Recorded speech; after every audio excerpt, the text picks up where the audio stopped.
कति मात्रै चिकन एउटै स्टाइलमा बनाएर खानुहुन्छ, एकचोटि यो ग्रिन चिकन बनाएर खानु होला, यस्तो मिठो लाग्यो मलाई चाहिँ।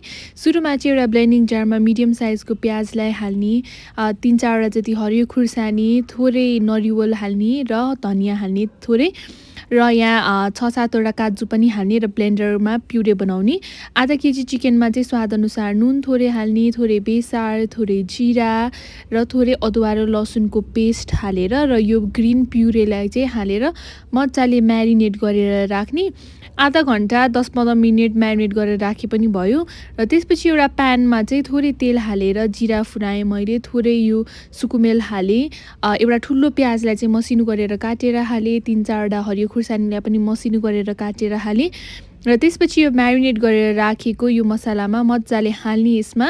अब यसैबाट पानी निस्किन्छ, लो फ्लेममा चाहिँ यसलाई पकाउन दिने। अब यतिको चलाइसकेपछि ब्लेन्डिङ जारमा चाहिँ थोरै त्यो बाँकी हुन्छ, त्यसैमा पानी हालेर यसैमा हालिदिने।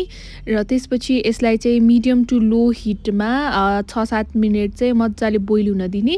र यो मासु पाक्यो कि पाकेन चेक गर्ने। मासु पाकिसकेपछि चाहिँ माथिबाट थोरै गरम मसला हालिसकेपछि लास्टमा फेरि एकचोटि राम्रोसँग चलाउने। यसमा अब कतिको करी मनपर्छ त्यही अनुसार पानी चाहिँ एडजस्ट गर्न सक्नुहुन्छ। मैले चाहिँ हल्का ग्रेभी स्टाइलमा बनाएँ, खानासँग खाँदा त झन् यस्तो मिठो बनेको थियो। यो रेसिपी एकचोटि ट्राई गर्नुहोला र बनाउनु भयो भने फिडब्याक चाहिँ कमेन्टमा लेख्नुहोला र फर मोर रेसिपिज।